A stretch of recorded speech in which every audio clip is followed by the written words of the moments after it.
Baik, Assalamualaikum warahmatullahi wabarakatuh. Perkenalkan, nama saya Solehatin Meisyarotul Lufia dengan NIM 234103050010.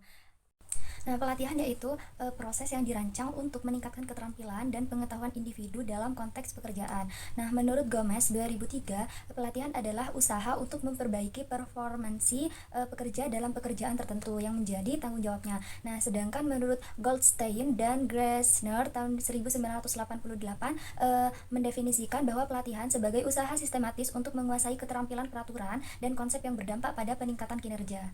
Sebuah pelatihan dapat dipahami sebagai suatu proses belajar dan pengembangan yang sistematis untuk meningkatkan kemampuan, pengetahuan, atau keterampilan seseorang. Nah, berikut beberapa aspek penting dalam pelatihan. Yang pertama yaitu tujuan spesifik, di mana pelatihan biasanya dilakukan untuk mencapai tujuan spesifik, seperti meningkatkan produktivitas, meningkatkan kualitas kerja, atau mempersiapkan individu untuk tanggung jawab baru. Nah, yang kedua yaitu desain konten, di mana isi pelatihan umumnya dirancang untuk memenuhi kebutuhan dan target audiens. Hal ini dapat meliputi teori dasar, praktik, simulasi, dan evaluasi. Nah, yang ketiga yaitu metode pembelajaran, di mana metode pembelajaran yang digunakan dapat bervariasi, mulai dari presentasi, diskusi, workshop, mentoring, hingga latihan lapangan. Terus yang keempat yaitu evaluasi dan umpan balik, di mana proses evaluasi setelah pelatihan sangat penting untuk menilai efektivitasnya, serta memberikan umpan balik kepada peserta tentang apa yang telah dikuasainya. Terus yang kelima yaitu pengalaman praktis, di mana pelatihan seringkali mencakup komponen praktis agar teori bisa diaplikasikan dalam situasi nyata. Nah, ini membantu menguatkan pemahaman dan membuat proses pembelajaran lebih efektif.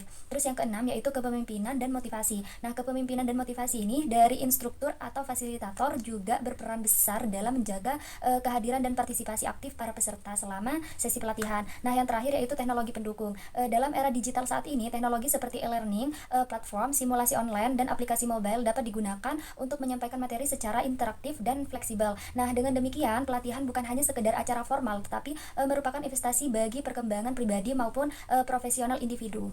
Nah, diselenggarakannya suatu program pelatihan karyawan itu memiliki beberapa manfaat yang signifikan, baik untuk karyawan itu sendiri maupun untuk perusahaan. Nah, berikut beberapa manfaat utama untuk karyawan. Yang pertama yaitu meningkatkan keterampilan dan pengetahuan, di mana program pelatihan membantu meningkatkan pengetahuan dan keterampilan karyawan agar sesuai dengan perubahan yang terjadi dalam industri, sehingga meningkatkan produktivitas dan keuntungan untuk perusahaan. Nah, yang kedua yaitu memenuhi rekomendasi penilaian kinerja. Nah, ketika penilaian kinerja menunjukkan adanya kebutuhan perbaikan pada subjek atau keterampilan tertentu, program pelatihan dapat diorganisir untuk membantu perbaikan ini. Nah, yang ketiga yaitu mempersiapkan karyawan untuk tanggung jawab yang lebih tinggi. Nah, di mana program pelatihan dapat membantu mempersiapkan karyawan yang akan naik ke posisi yang lebih tinggi dan mengemban tanggung jawab yang lebih besar. Nah, yang keempat yaitu merangsang inovasi dan kreativitas, di mana pelatihan karyawan dapat merangsang inovasi dan kreativitas di tempat kerja. Nah, membuat karyawan merasa lebih percaya diri dalam mengeksplorasi ide-ide baru dan mengimplementasikannya dalam pekerjaan mereka.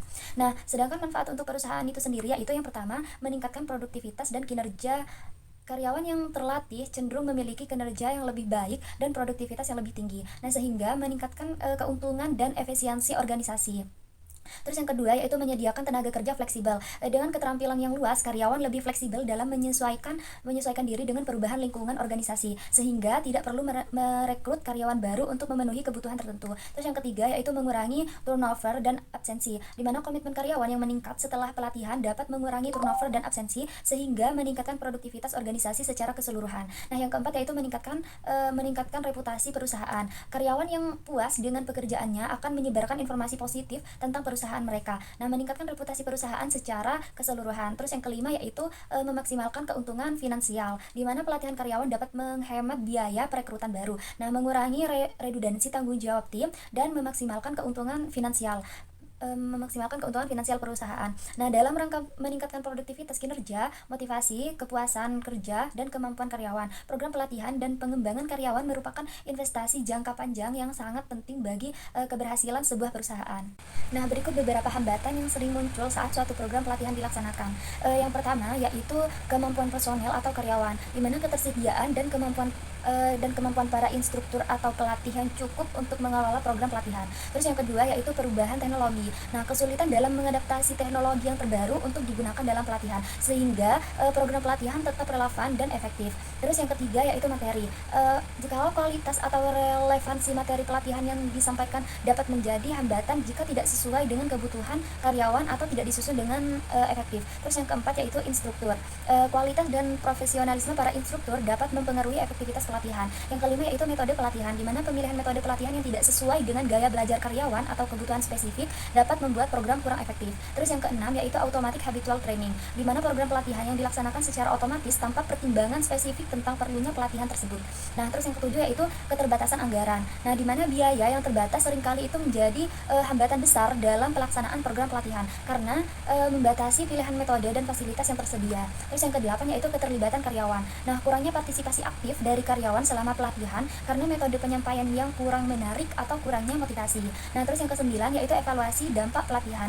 Mengukur dampak pelatihan secara langsung sering sulit sehingga evaluasi efektivitas program pelatihan juga menjadi salah satu tantangan tersebut. Terus yang ke-10 yaitu minat dan motivasi peserta. Nah, kurangnya minat dan motivasi peserta juga merupakan salah satu kendala umum dalam pelaksanaan program penyuluhan dan pelatihan. Nah, yang ke-11 yaitu keterbatasan waktu dan sumber daya. Kurangnya sumber daya baik dana maupun fasilitas serta tenaga ahli yang cukup juga merupakan tantangan umum dalam melaksanakan program pelatihan. Terus yang terakhir yaitu metode penyampaian yang tidak menarik.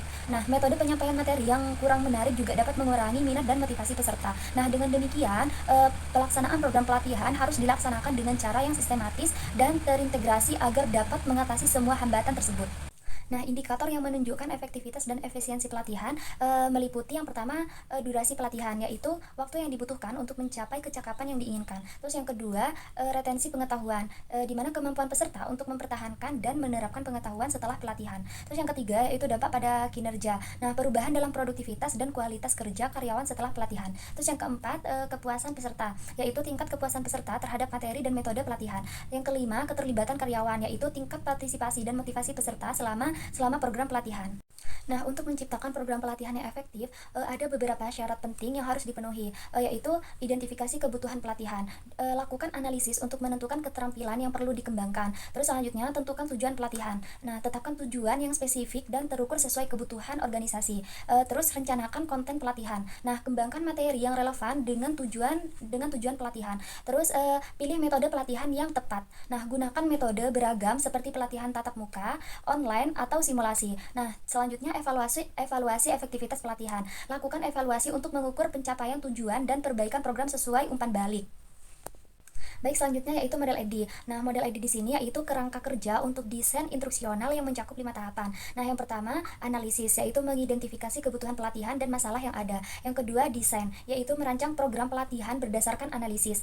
Terus yang ketiga development, yaitu membuat materi dan alat bantu pelatihan. Yang keempat implementasi, yaitu melaksanakan program pelatihan. Terus yang kelima evaluasi, yaitu menilai efektivitas pelatihan dan melakukan perbaikan. Nah, model ini fleksibel dan dapat diterapkan di berbagai konteks sehingga dapat membantu memastikan bahwa pelatihan mencapai tujuan yang diinginkan. Selanjutnya, analisis kebutuhan pelatihan. Ini sering disebut Training Needs Analysis atau TNA, yaitu proses pengumpulan dan analisis data untuk mengidentifikasi kebutuhan pelatihan dalam suatu perusahaan. Nah, maksud dari definisi tersebut yaitu pengumpulan data merupakan proses pengumpulan informasi terkait kebutuhan pelatihan, termasuk data tentang keterampilan, pengetahuan, dan sikap karyawan, serta konteks pekerjaan dan kinerja standar yang diharapkan. Terus identifikasi gap, yaitu membedakan antara kinerja yang diharapkan dan kinerja aktual, yaitu mengidentifikasi gap atau kesenjangan yang perlu diperbaiki melalui pelatihan. Terus selanjutnya, tujuan utama, yaitu meningkatkan kinerja dan produktivitas karyawan dengan mengidentifikasi kebutuhan pelatihan yang spesifik dan strategis. Nah, sehingga kegiatan pelatihan dapat digunakan secara efektif dan efisien. Nah, analisis kebutuhan pelatihan ini melibatkan beberapa tahapan. Yang pertama yaitu identifikasi masalah, mengidentifikasi masalah-masalah yang berkaitan dengan keterampilan, pengetahuan, dan sikap karyawan. Yang kedua, pengembangan standar kinerja, yaitu menetapkan standar kinerja yang diharapkan. Terus yang ketiga, identifikasi peserta, yaitu mengidentifikasi karyawan yang memerlukan pelatihan. Terus yang keempat, perluasan kriteria pelatihan, yaitu membuat kriteria pelatihan yang jelas. Terus yang kelima, estimasi biaya, yaitu mengestimasikan biaya yang diperlukan untuk pelatihan. Nah, dengan demikian analisis kebutuhan pelatihan merupakan alat penting dalam mengoptimalkan kinerja dan pengembangan SDM di suatu perusahaan. Sekian dari saya. Wassalamualaikum warahmatullahi wabarakatuh.